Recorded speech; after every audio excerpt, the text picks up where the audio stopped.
Hello, Facebook fans and YouTube fans of DX Engineering. It's Friday afternoon here in the Eastern time zone of the USA. It's 20 Zulu on August 6, 2021. It's time for the weekend special. And you never know what we're going to talk about on the weekend special, but we have a special guest today. It's Bryant, KG5HVO. Hello, Bryant. Hi, Tim. It's great to hear from you. It's great to see you, and it was great seeing you down in Cincinnati at the YOTA camp. And how did that go? How did that's Youth on the Air, and you were down at the VOA Museum. How did that go? Well, Tim, let me tell you, that was an awesome experience at the first ever Youth on the Air camp for youth ham radio operators here in Region 2, which is the Americas. At this camp, there were 23 campers. All of them were from the U.S. due to some COVID restrictions.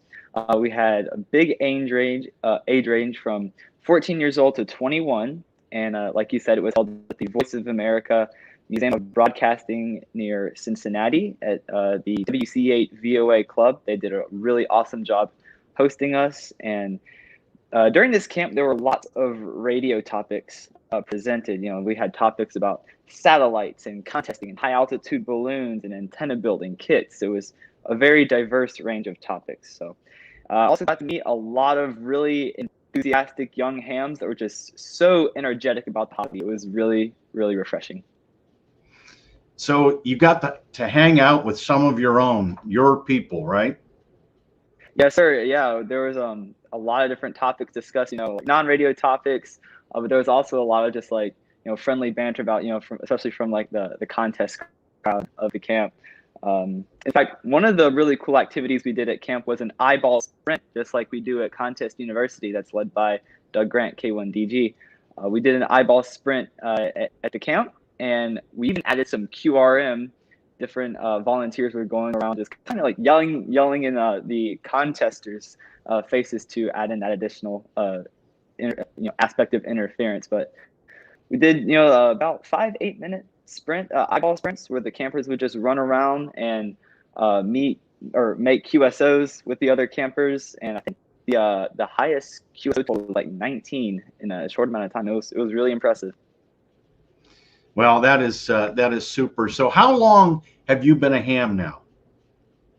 I've been a ham for 6 years. I was licensed in 2015 at the age of 11. Okay, so 6 years.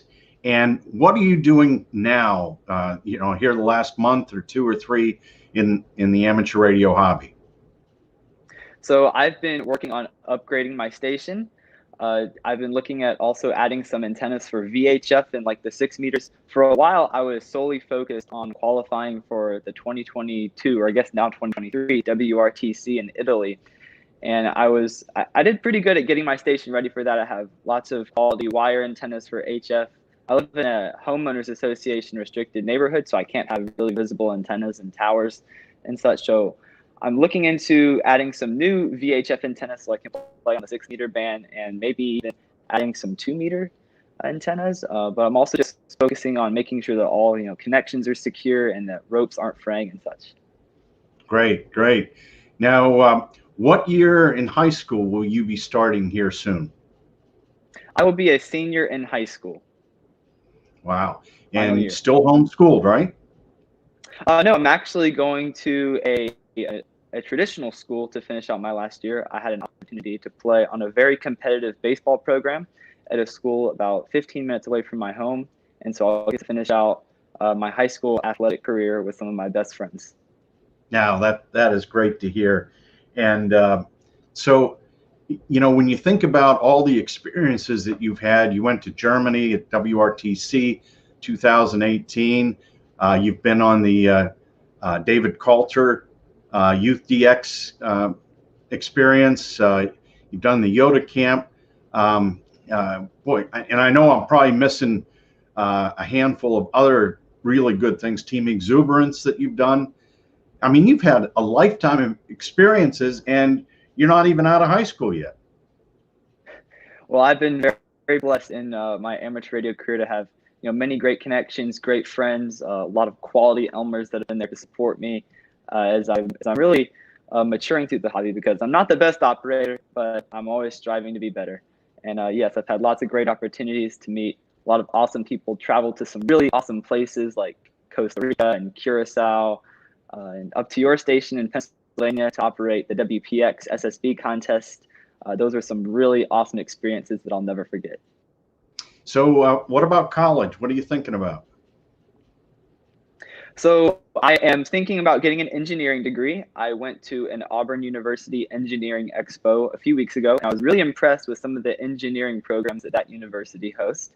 So I'm thinking about Auburn University. I'm also considering Alabama, maybe a lot of in-state schools. I really don't want to move too far away from my home here in Central Alabama, but I'm really open to a lot of ideas, possibly considering postgraduate education. And yeah, it's just really exciting to see what different colleges and universities have for programs. No, that'll be great. Well, let's see who we have on here. Oh, Phil, Delta Kilo 6, Philip, Delta Kilo 6 Sierra Papa. You know Philip. He's another great youth operator. And KM6 Sierra Oscar X-Ray is on. And then Dino over in Virginia. It says, sounds like YOTA may be making up for the lack of a high school club like we had back in the day. And what do you think about that, Bryant? Well, I think that's a great thought. There aren't a lot of school radio clubs for students to investigate the hobby, but there are a few, and one that comes to mind is the Bloomington High School Amateur Radio Club that was led by Neil WB, who also is the director of the organization Youth on the Air, which put on the camp in Cincinnati. So they have a really solid program. But yes, YOTA is a really awesome outlet for students who are interested in the hobby and may not have resources like school clubs. Yes, that's great. And from Anguilla, Victor Papa 2 Echo India Hotel is on. Ira, nice to see you, Ira. And Chuck, K3 Charlie Whiskey Echo. And from Alaska, it's Kilo Lima 4 Sierra X-Ray. And George is on from Denmark, Oscar Zulu 4 Papa Alpha Tango. And he says, greetings from Copenhagen. Great to see you supporting and encouraging the youth in the ham radio hobby. And we all have to play a part in doing that. And Michael is on, November 5, Germany, Juliet, Quebec. Thanks for the program. Good to see young people in the hobby. And Oscar Zulu 1 Delta Whiskey X-Ray, another guy from Denmark. And Eric, November Mike 5 Mike, another super CW operator. And he says, Bryant is a fine CW operator. And Eric is one of the best as well. And see, Ira says, great to see the youths involved. Awesome. And our friend from Oklahoma City, November 5, Papa Juliet. Perry is on. And Dan, WA4 Mike, Oscar Mike. When I was a senior in high school, I was still learning how to tie my shoes. University of Cincinnati has a great engineering school. So, and they do. I actually worked with one of the University of Cincinnati engineers, so it's really, really cool. And got Jim, W5JCS, says, good luck, Bryant. And Dan is on November 9, Bravo Alpha Victor from Fort Worth. So you're getting a lot of encouragement there, Bryant. I know your parents have been had a huge influence on all the things that you do, and I still marvel at your CW skills that have come from zero to the last time at Huntsville. What was your top CW speed? So at 2019 Huntsville Ham Fest, I topped out at 63 words per minute, and that was at the CW Ops booth. They put on a nice little CW competition to see who can copy the most QRQ CW, and I'm really excited to be in Huntsville where hopefully my CW will still be up to par at that 63, but no, it may not be as high. 63 words a minute, man, that is screaming. And that's just call signs.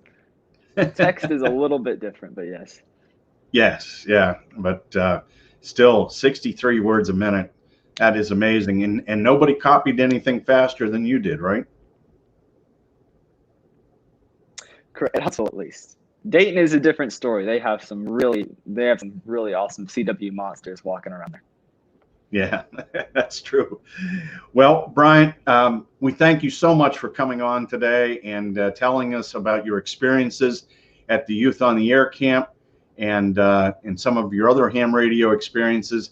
And I'm sure we will have you on soon again to talk about more of what's going on in your life. And until then, we wish you the best. And I know you have to run off to your job now. Yes, well, thank you for having me on, Tim. It's been great talking with you, and just to have the opportunity to talk about a really exciting youth program for young operators here in the United States and abroad. So have a great day. Thank you. All right, 73, Bryant, and 73 to all of you. Hope to hear you on the air this weekend. Let's go out and have some fun with the best hobby in the world. 73 from DX Engineering.